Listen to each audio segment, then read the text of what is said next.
Thanks for tuning in to High Green, the Boston and Maine Railroad Historical Society's official podcast. High Green is funded by your membership in the Boston and Maine Railroad Historical Society, and any opinions expressed throughout the show are solely those of the owner. We hope you enjoyed today's show, and as always, if you're interested in learning more about our organization, you can visit our website, www.B&MRRHS.org.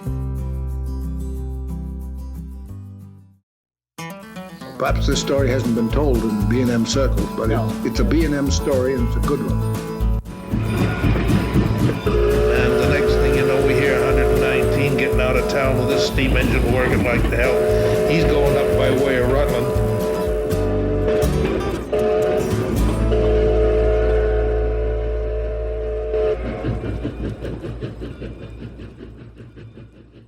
We'd like to thank you for your support this past year. It was a tough one, but certainly we were able to get a lot of new content out to our followers and members, and that's something that really helped us get along throughout the year.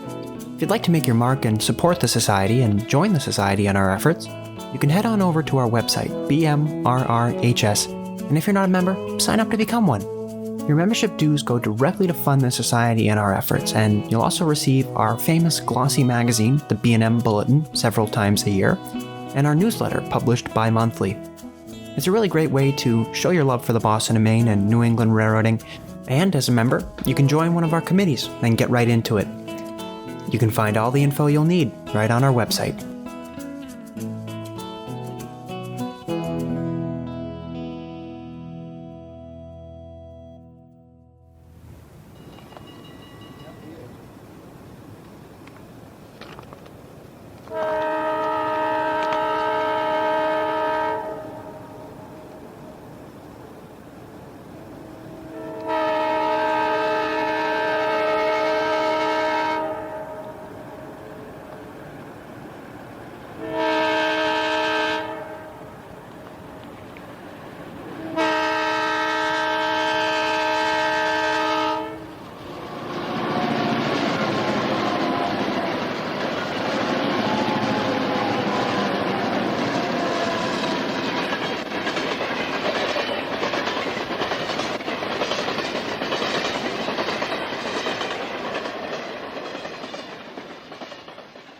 When it comes to remembering the past of the Boston and Maine, visual is easy.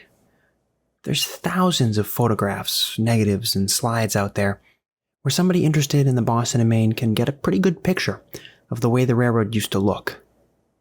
But what about sound? A far more visceral sense, allowing one to close their eyes and imagine that they're standing trackside on the Conn River Line at night. Well, thankfully, it was not uncommon for rail fans back in the 1970s and 80s to carry with them tape recorders. This was a way to get a different capture of a freight train or a passenger train. One such rail fan was Mike Bump, whom I met just a few years ago when I was at Keene State College. Mike's an engineer for Pan Am Railways, and when I was at Keene, he was the engineer on BF1, Pan Am's Bellows Falls-based local freight, operating on the Conn River Line, which of course used to be a joint Boston and Maine and Central Vermont main line through the western part of New Hampshire and the eastern part of Vermont. Mike's got a special connection to that part of New Hampshire. He's from Claremont, and his father, Pete Bump, was general manager of the short line Claremont and Concord Railway, which interchanged with the Connecticut River Line at a place called Claremont Junction. Growing up in the 1970s and 1980s, Mike was constantly trackside, day and night, to photograph and record trains on the Conn River Line. And the Conn River was busy. Sometimes there were as many as 9 trains a day passing in either direction on the line. You had Boston and Maine freights, Central Vermont freights, Boston and Maine and Central Vermont pool jobs, and you had Boston and Maine and Canadian Pacific pool jobs. Not to mention various local freights, extras, and of course Amtrak's Montrealer. So it was a very busy place. I recently got the chance to sit down with Mike, listen to some of his audio tapes, and listen to him tell some stories chasing trains on the Conn River Line. We hope you enjoy our conversation, and I hope it gives you a chance to picture yourself trackside the way it used to be. Power for CVED coming out of the hitch at Fried Liver Junction. Approximately 80, probably about 84, 85 Yeah. on the Sunday night. Near the end of winter. November 11th, 1984. Beginning of winter, excuse me. 84 was a year off.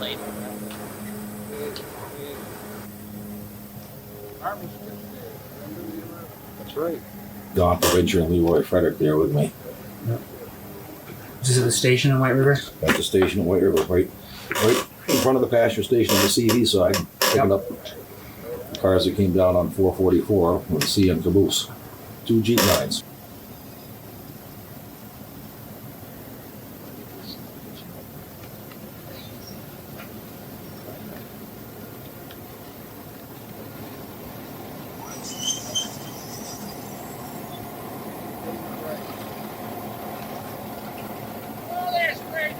Hey, I'd like to see your work for a change.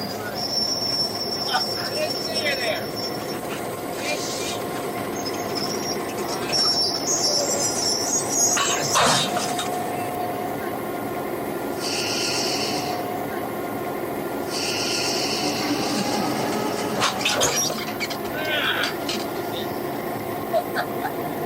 How's things down in Claremont?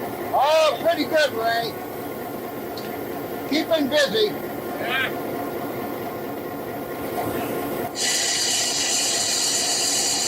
Your hoses don't fit together.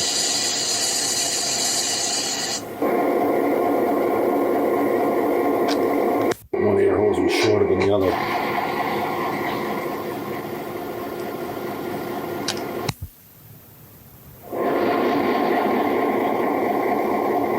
Probably those in the freight car was too short. Probably. Yeah.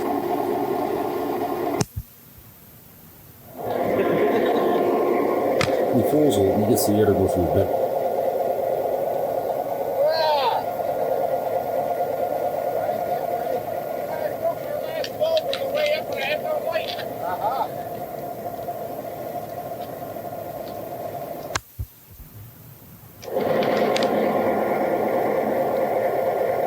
These B&M Jeeps, they wouldn't have, the pool was done up to St. Albans, so they wouldn't. No, these Jeeps were, there was no pool job at this point. Yeah. Both rails are pissed off at each other.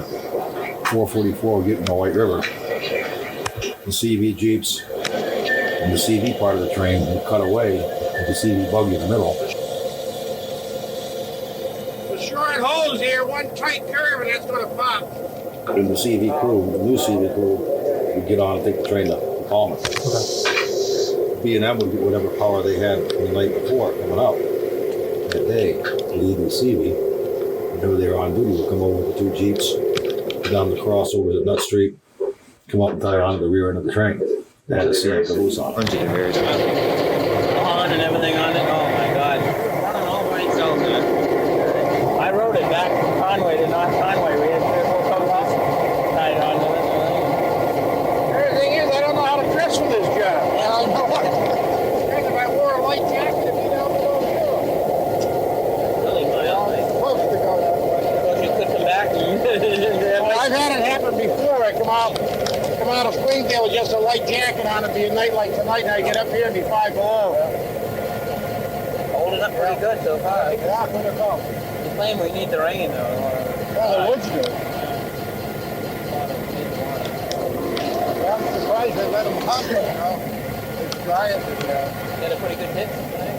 Oh, 48 cars, I guess. 48 or so. CP job should be going back on shortly. Yeah. What do you hear about the Railfanning job? And what somebody said they're looking for the 16th or 17th or something. That's what I understand. Is that right? Yep, I'm all set when you is. It's a break-in. Big ramp. Yeah. Then you go back to regular work. Yeah. That's the conductor, Bill Robarsh.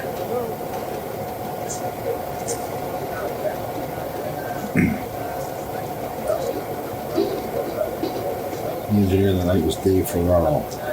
He's still working today. On this line? Yeah, Dave Ferraro. Oh. Not much work right now.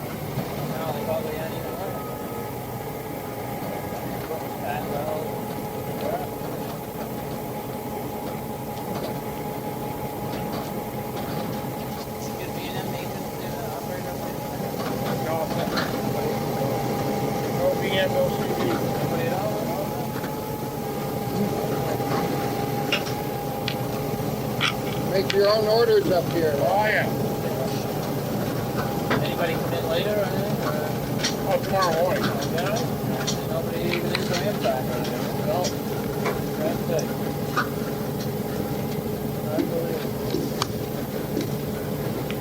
See, there's no jobs in or out of here now, is there, after this? Just 32 and 33, that's all.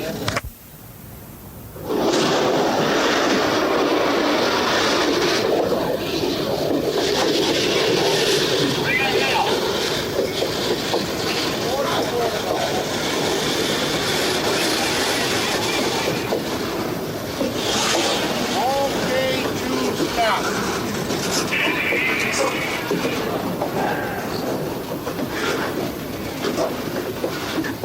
Yeah, I'd like to take that buggy home with me. Yeah. That's the refrigerator.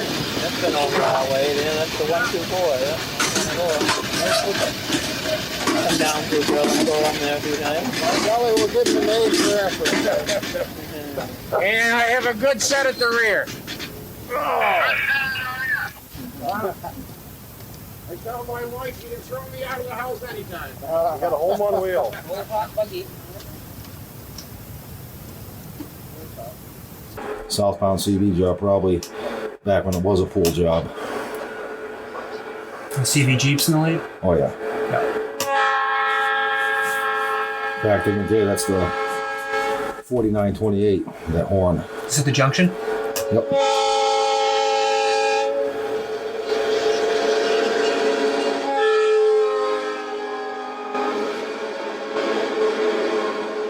A lot of power. 5-6 units every night. That's when it was still CVSP, a pool job.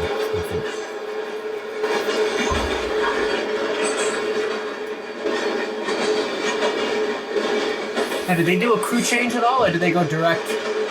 CV crew, St. Albans, the White River, B&M crew, White River, Springfield. Okay. Set off in Brattleboro, set off the CVs for the Southern Division, along with probably a couple of units. Set off at Deerfield, and the rest all through to Springfield. Rest were Springfield, Conn River, and Selkirk, Conn River. Yeah. The Boston and Albany connection. Mm-hmm. Yep.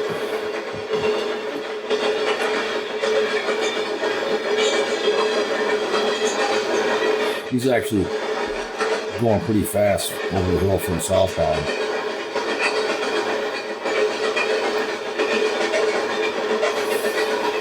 What was the speed limit at that time? 40. Yeah. They go faster than that. You guys pushed it. Oh, yeah. Do 50. It wasn't like it is today, you know. No. Engineers made time when they knew they could do it, you know. Right.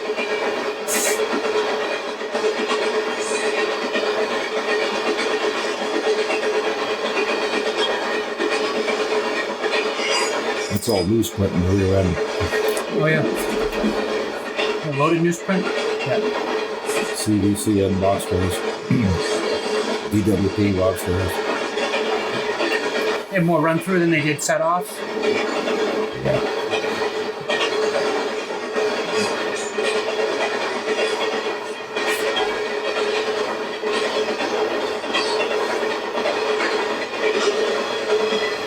CN caboose. CN buggy. Yep. Point St. Charles. Probably either that or a Hawker Sydney. Yep. Most of those are Point St. Charles buggies. Nice cabooses. Yeah. I mean, you could see the rear end of the train 50, 60 cars away from you when it was going by, coming up the hill, because you could see the lights on it, you know. Oh yeah.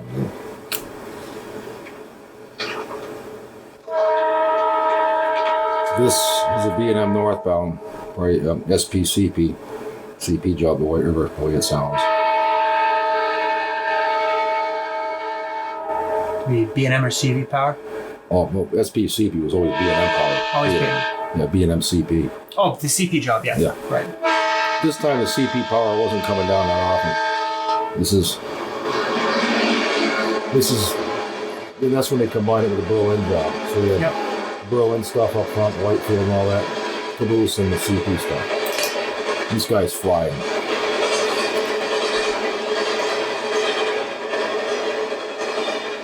Whose job? This would be a nighttime job? Used to go through here anywhere between 6 o'clock and 9 o'clock at night going north. Yep.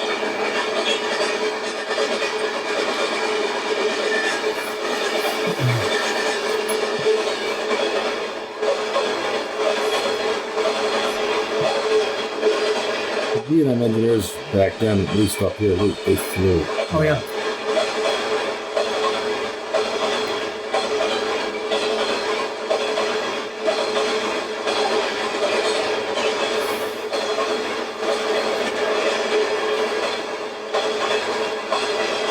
There's the buggy, the little end cut.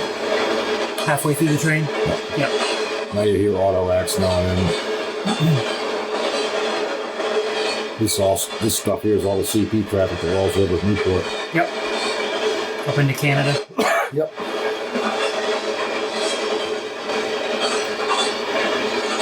How much of that traffic goes up through here today? Nothing. Nothing. Right. I mean, there's nothing today. The VTR stuff, maybe a dozen cars or so. If even that, you know. Yeah. It's a big train. 123, I think, that day. Yeah. Which was normal back then, you Two know. trains combined, yeah. It's, But it was normal back then. I mean, right. Plus all the Berlin, all the paper cars, the empty paper cars. Yeah. it was not a, you know, the train, if it had less than 70 cars, was a small train. Right. Now today, if they got 70 cars, it's a big train. Yeah. And then, I mean, there were a lot more of them, too. Yeah, I mean, 5, 6 trains a night. You know, at one point, you had your Berlin job separate, north and south, your CP job north and south, your 2 CV jobs. This is where they came apart going south of Charlestown. The CP job was running late, like he was going south like 9 o'clock at night, and he should have been gone by 9 o'clock in the morning.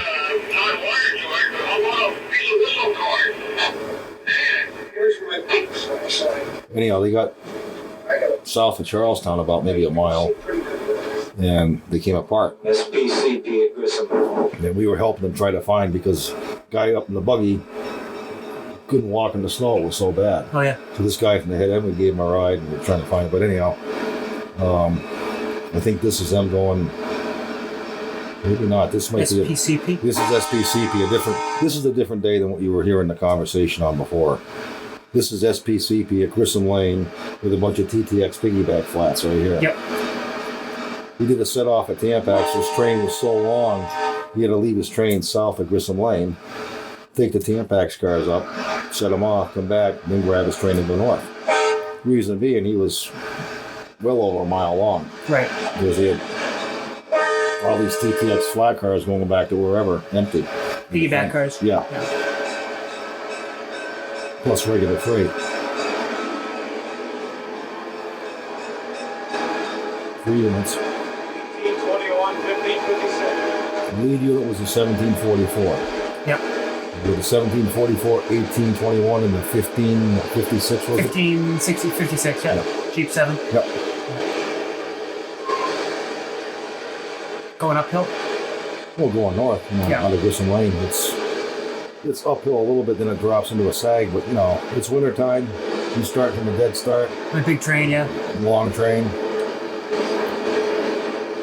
By the time the tail end gets there, though, he's going. He's flying.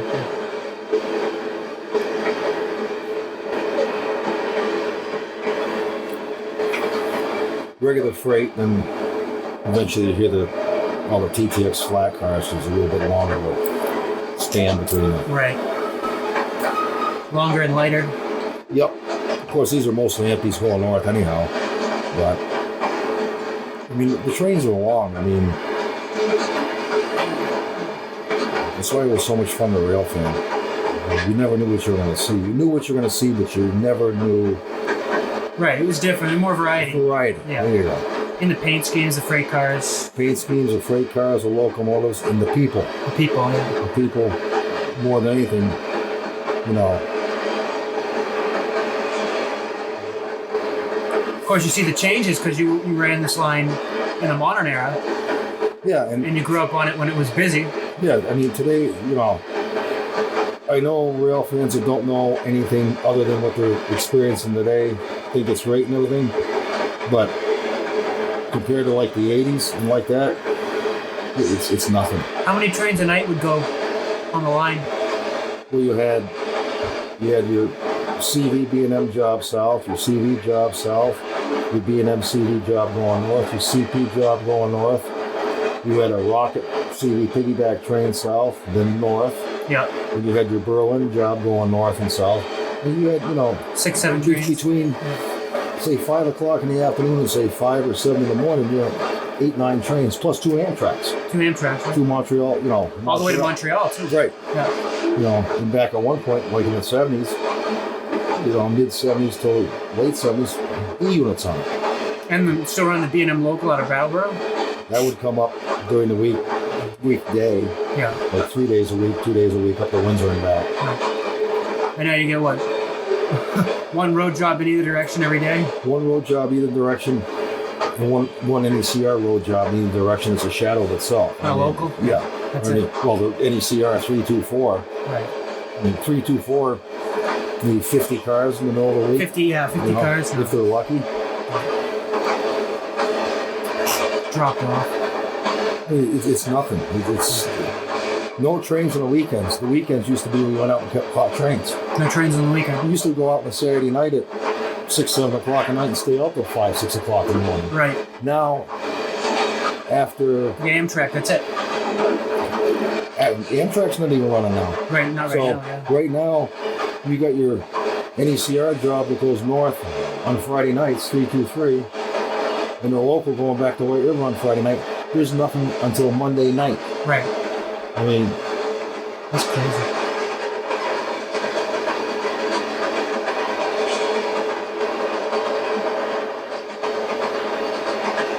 Are the TTX flats, or at least they're already?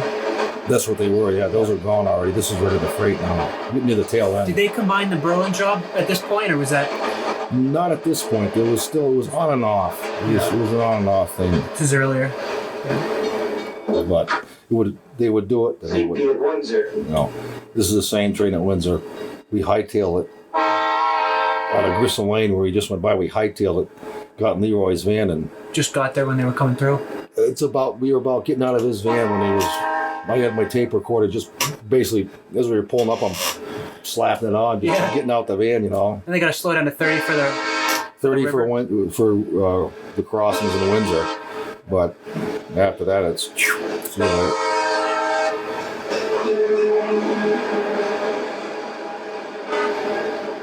going by the station. Yep.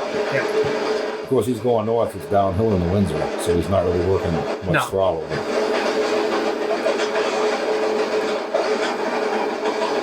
And that's when it was jointed rail too. It was more fun with jointed rail. Sounds different, yeah. Sounds better.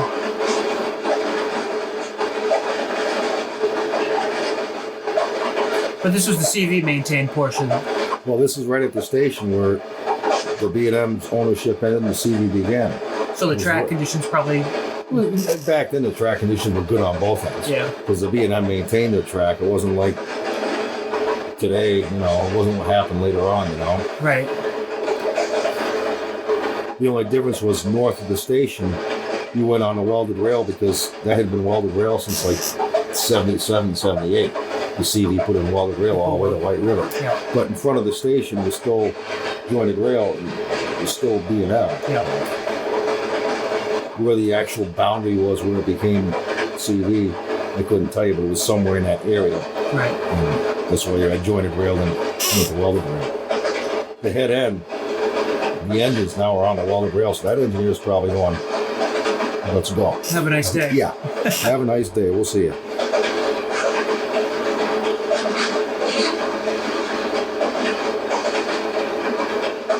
Now this would be a 4-man, 5-man crew, 4-man crew? 4-man crew. 4-man. 3 4-man crew B&M. Engineer, conductor, 2 brakemen. Yep. Sometimes they didn't have a second brakeman, so it'd be just 3. Always a caboose, the guy back there.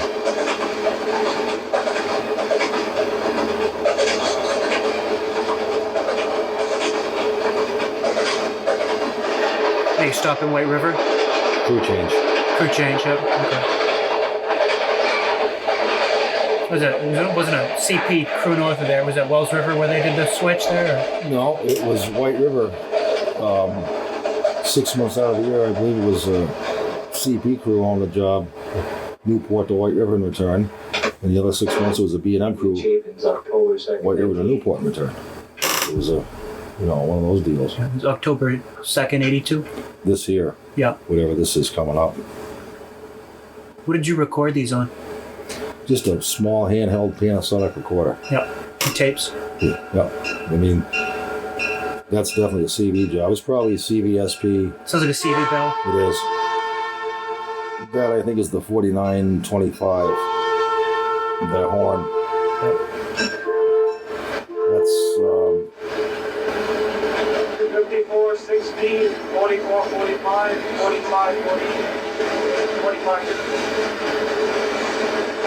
5416. 1754, 1716, 45, 58. Okay. And that is at Chapin's right down there. It's considered South Switch Walpole. Yep. The crossing before they go over the dam. Oh, okay. Yep. The state line there. Yeah. He's going south. Of course, he's doing 10 miles an hour because he's going through Bellows Falls. CVSP. Yep. Probably 9 o'clock at night somewhere through there. Where we got off that, what we're at now, I don't know. A bell, crossing bell. That's definitely Claremont Junction, that bell. Now we're at something else. This is going back to when they had to break into Yep. Charlestown after they got going. Hey, flip back. When I got short in the end of tape, I would kind of like... Don't want to waste the tape. Yeah. Right. Or I'd say, well, this is going to be better than this. I'll erase this to get this. Right. Which was different than today. This is Amtrak coming south through Claremont Junction to Montreal at 11:45 at night. E-unit? No, that was an F40. F40. He was due out of White River like at 11:15. He got down there like 11:45, 11:50. Of course, with the tape, it's the same thing as film. You had to pick and choose what you recorded. It's not like today where you can just record anything. But I mean, you couldn't, you know. CP Claremont Junction, October 6, 1982. That answers that. Yeah. Back then, you know, when you wanted, you know, if you were going out railfanning all night long, you wanted to be sure you had batteries in the cassette tape because the only thing that was open was a convenience store. Right. You know, you weren't able to go to a Walmart at 2 o'clock in the morning. No. You know. Yeah. And the convenience stores didn't carry like what they carry today. You can go to a convenience store now. You could probably find AA batteries if you looked hard enough. Oh, sure. But back then, you just, you know. No scanners or anything, right? Oh, yeah, you had scanners. That's how we knew everything was. Yeah. You had the portable scanner. He's going north. But they didn't have Freds on the train, so you couldn't. Well, you had Freds, but they were on the buggy. They're on the buggy, okay. Yeah. If they worked. Back then, they didn't. Probably didn't work on the B&M cabooses. They really didn't care if they worked back then because they had a guy back there, and it wasn't like it is today where, you know, we're gonna panic. We don't have a, Yeah. There are 80 cars. The guy's back there. You want an ID? Give him a call. You know. Right. Yeah, he's going north. Typical CP job. Going north. Through Claremont Junction. Yep.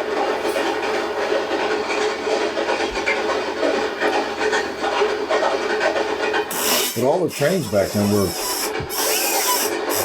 we weren't talking 30, 40 car trains. They were all big trains. You know? Yeah. Use auto racks, you can hear the difference. No longer, yeah. It was empty line. News, yeah. Empty north, load south. Seems to be how most stuff went other than the paper cars. Oh, paper cars were loads south, empties north. Yeah. Paper. Lumber probably too. Feed. Lumber south, empty lumber flats going north. You know, feed was kind of both. You know, Right. a lot of salt, a lot of propane. Cement. Cement going south.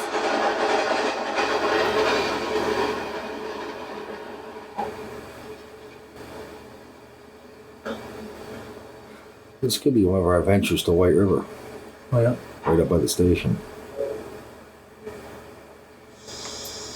Yeah. This, I think, is the CP job. After a crew change at White River, what they would do is it was now 8917, B&M 8917 in Walls River, then 917, CP 917 Walls River to Newport.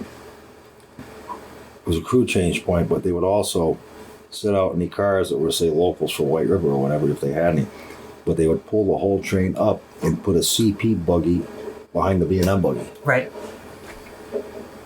Because that's after they stopped running the CP buggies through to Springfield. Okay. They took them off away. Took 'em off That's away. where I think this could be that night that we were in Charlestown. The train came apart. Oh yeah. I'll know here in a little bit when I listen to it.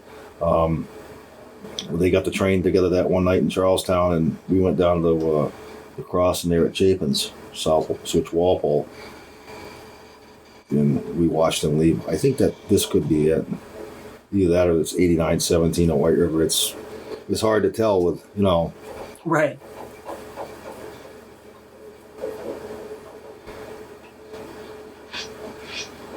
but it would be 2 below zero. I'd be out there on my recorder, even if they were moving slow and Oh, yeah. switching. I'd stand outside there. It didn't bother me, It was the same thing when we were chasing you guys a few years ago. Yeah, I mean, At night, 10 degrees, Claremont, switching out the gas plant, taking pictures you guys are standing outside. with no ambient light, Yep. no flash, trying to get the engine. And same spirit, Same different concept. different era.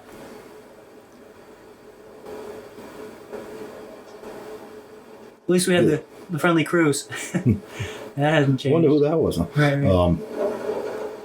I think this is 89. Coming through.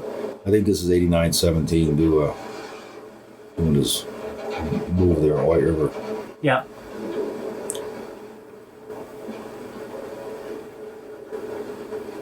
That was quite a move because they pulled the whole train.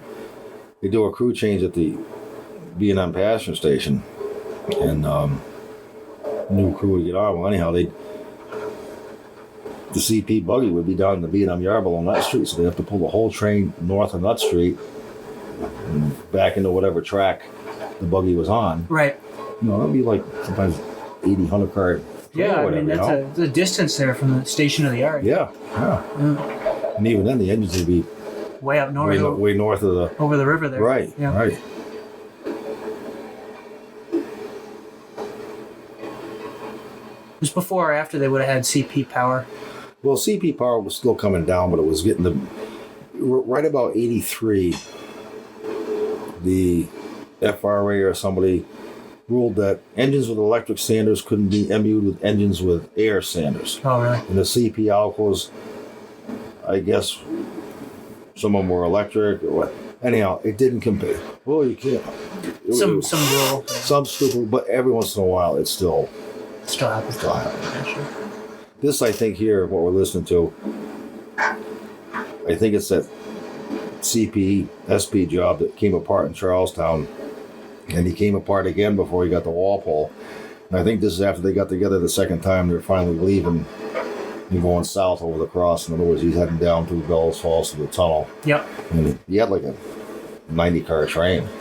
It's a big train. So he's probably well south of the tunnel. He's probably, in the tunnel or south of it by now. Still coming through Walpole. But he's going over the cross in Walpole. Of course, he's moving probably about 5 miles an hour right now. But they had problems with that train that night. They had major air problems. Yeah. It was a cold winter night. Well, that would happen. Yeah. If I remember right, it was 82. It was like January of 82, something like that. Right around this time of year. Bad winter. What struck me most in that train, not only coming apart in Charlestown, and then again before it got to Bellows Falls, and of course we gave the head end guy a ride trying to find where he came apart. In the middle of the night, Leroy's driving his van, and I'm in the middle, and the brakeman's on the side, passenger seat there. And we're flashing our lights up in where the track is up here, and the road's down here, right around the sugar farm. Yeah. The sugar, the pig farm down there in Charlestown, trying to find where there's a gap where the train's apart. And the thing that stood out besides that stuff going on is he's got the typical CP cement hoppers, auto racks, CP newsprint cars, yada yada.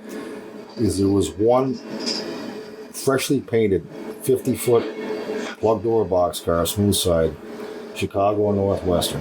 Oh yeah. Employee owned, bright yellow with a black roof. That stuck out in my mind when it went by. Because it was like so cool. It was just nice looking, you know? And now he's picking up speed as you know. But that stuck out in my mind as well. It's like, you know, watching it's like. Right, and then you go look for a model of that car. Yeah, 30 years, 20 years later, you know, 30 years later, you know. But that's definitely that CP job. Yeah. As you can see, he's picking up speed now. He's.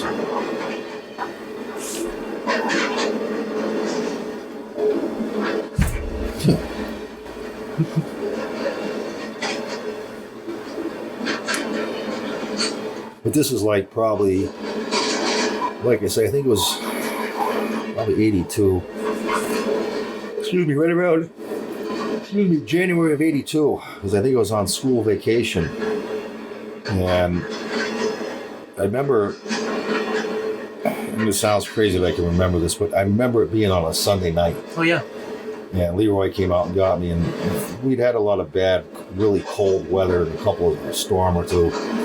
And this was like CPSP going through it. But on this tape, it was probably about 11 o'clock at night now, but when it started out, it was like 9 o'clock at night.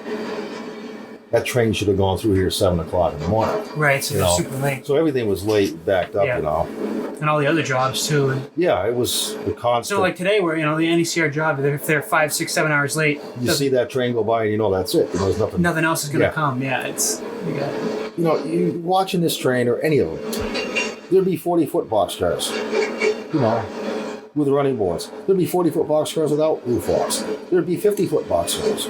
Every kind of 50-foot you high, can think of. low, I mean, Yeah, with a, still might have a roof walk on it, or a modernized rail box car, which was considered fairly new. You know, auto racks, you know, bulkhead flats, lumber, CP cement cars. April 28th, I think it is, 1983. B&M 200 in the lead. We're just getting to be common with the 22:05. 10:05 at night. It's the Berlin job? No, it's a CBSP. Oh, CBS.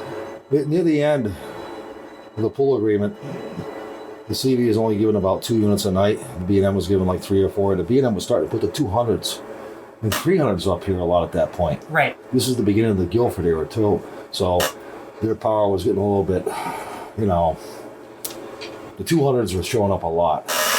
And they were on the lead quite a bit. When did that job get annulled? The CVSP, that got annulled about 84, 85. Okay. Around, I think it was about 85. And they ran their own stuff after that? CV ran their own stuff. The B&M, you know, the trade came off the CV. There was, part of it was, you know, destined for the B&M. Right. But that what year they separated it. Yeah. It wasn't the pool job to Springfield anymore.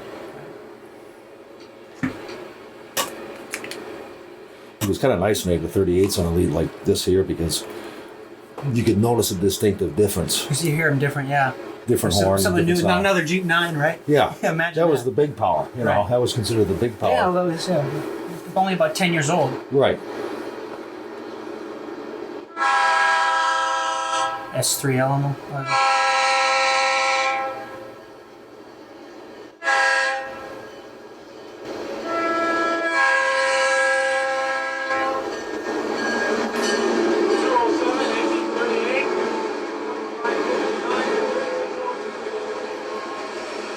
$1838, $45.59 in the CVRS 11 3606. Yep. You would talk about a power lash up? So, 38 B&M Jeep 9 rebuild. Yep. CV 45. CV Jeep 9 and a CVRS 11. Yep. Yep. I mean, where do you see anything like that today? Nothing. Even back then it was, wow, you know. Yeah. 38, a pair of 9s and an RS11.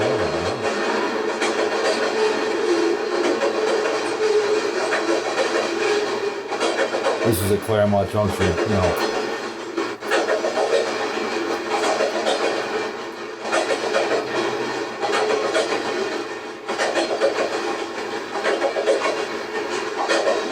definitely in the summertime and the warm weather, you know, I said at the beginning of the tape, things are a little bit louder than they are in the wintertime when the snow muffles it. You know? Right.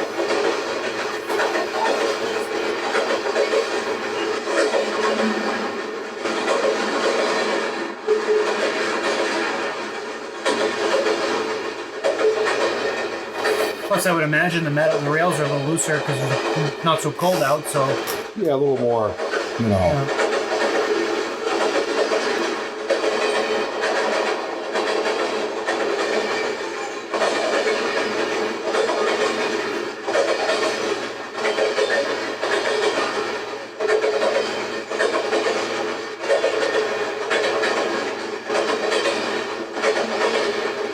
That's all the newsprint. Newsprint. Oh, 50-foot yellow door.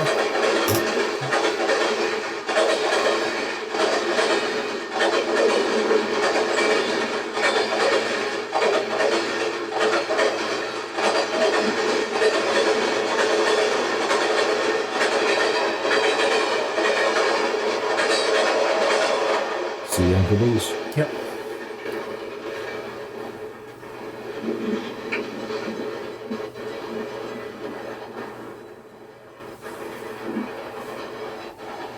Let's see, if you watched, this sounds like a northbound CP job.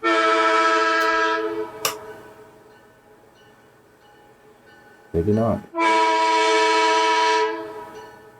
Doesn't sound like a B&M horn, but could be. Sounds like a CV bell. That's B&M. He's going through the siding going north. He probably just met that train down at Claremont South, and this northbound went in the siding for him. Oh, okay.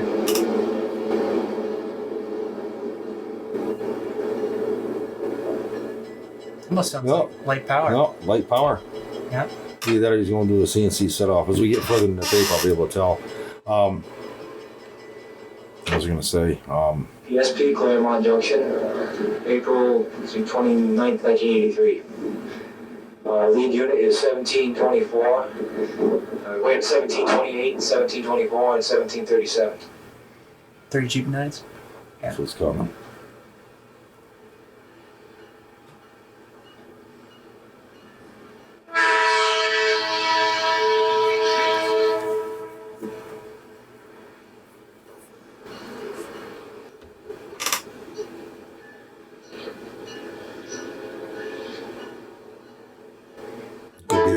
Could be the CP job too, you know. But I think it said it's CVSP though, right? CPSP? I'll be able to tell you in a minute. I think it was CPSP. Which would make sense, he just got done. Oh, yeah. Yeah, they got their train with them, that's for sure. Whoa.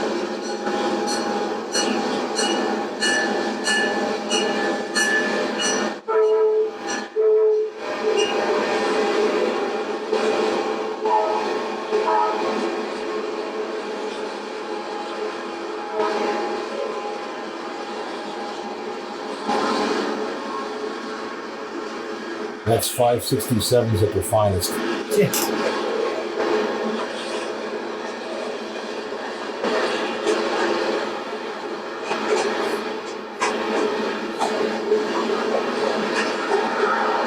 You still hear it in the background, you know?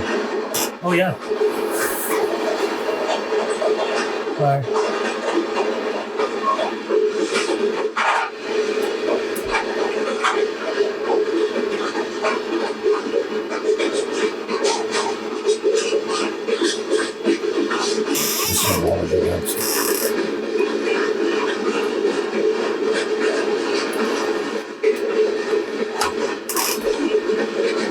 Later on, I changed recorders. Eventually, at one point, I had like probably 5 or 6 different cassette players over a 8 or 9 year period. Yeah. At one point, I think I had a regular cassette player like this and had a microphone on it. Then at one point, I had a boom box. Oh, yeah. Radio, cassette player. They were also recording. Yeah. And this thing held like this. It was about this wide. And I hold it up. I think that's what these tapes that sound was excellent. Yeah. Well, it's held up really well. Yeah, I mean, I figured these tapes, 82, 83, Almost 40 years old. Yeah.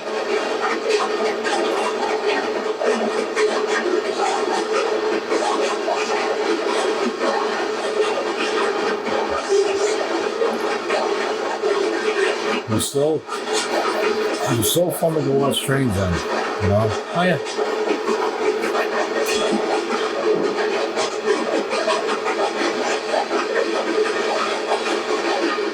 He's going now.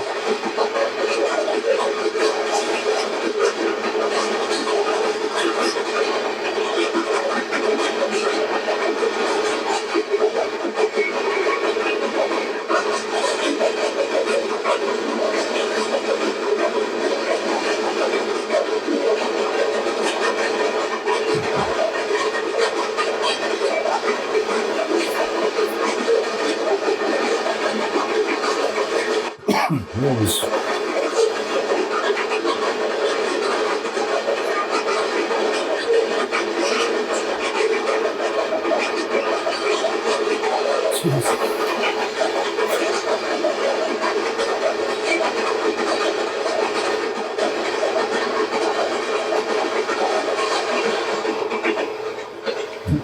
That's it.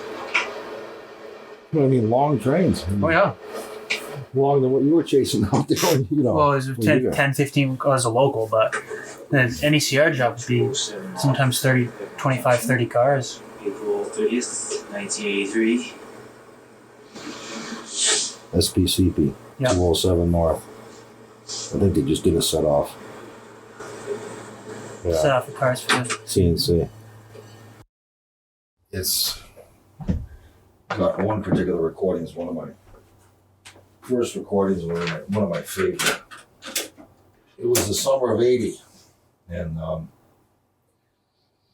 you know, the southbounds used to climb up the hill from Windsor all the way to Claremont. Well, there's a road, it was called Jarvis Lane, it's now called Half Mile Road. It was the viaduct that goes underneath just before they go out into the bridge, Yeah. the high bridge. If you really want to get a southbound with no sounds of automobiles or anything around, working up that hill, that was where to go. So one summer night in 1980, CVSP, the through job, the pool job was coming.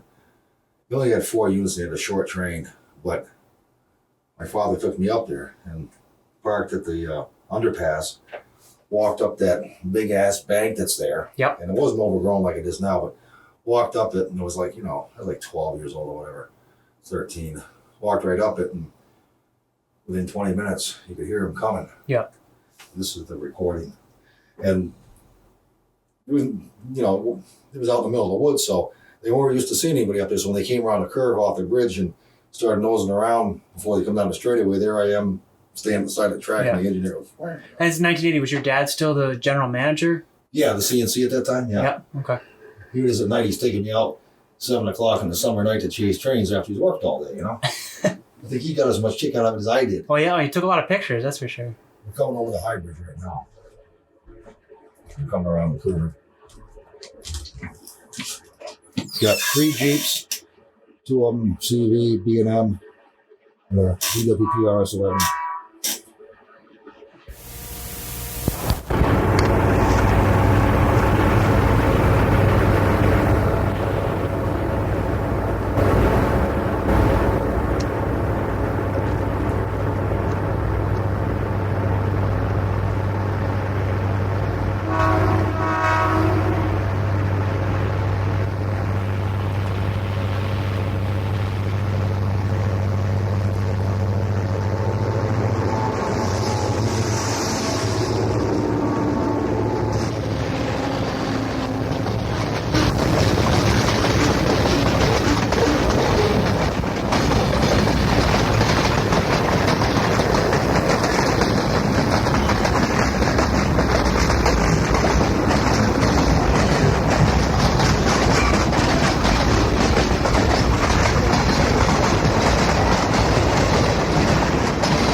that's all we have time for today. We hope you enjoyed today's show, and as always, if you're interested in learning more about the Boston and Maine Railroad Historical Society or joining us, you can visit our website, www.bmrrhs.org.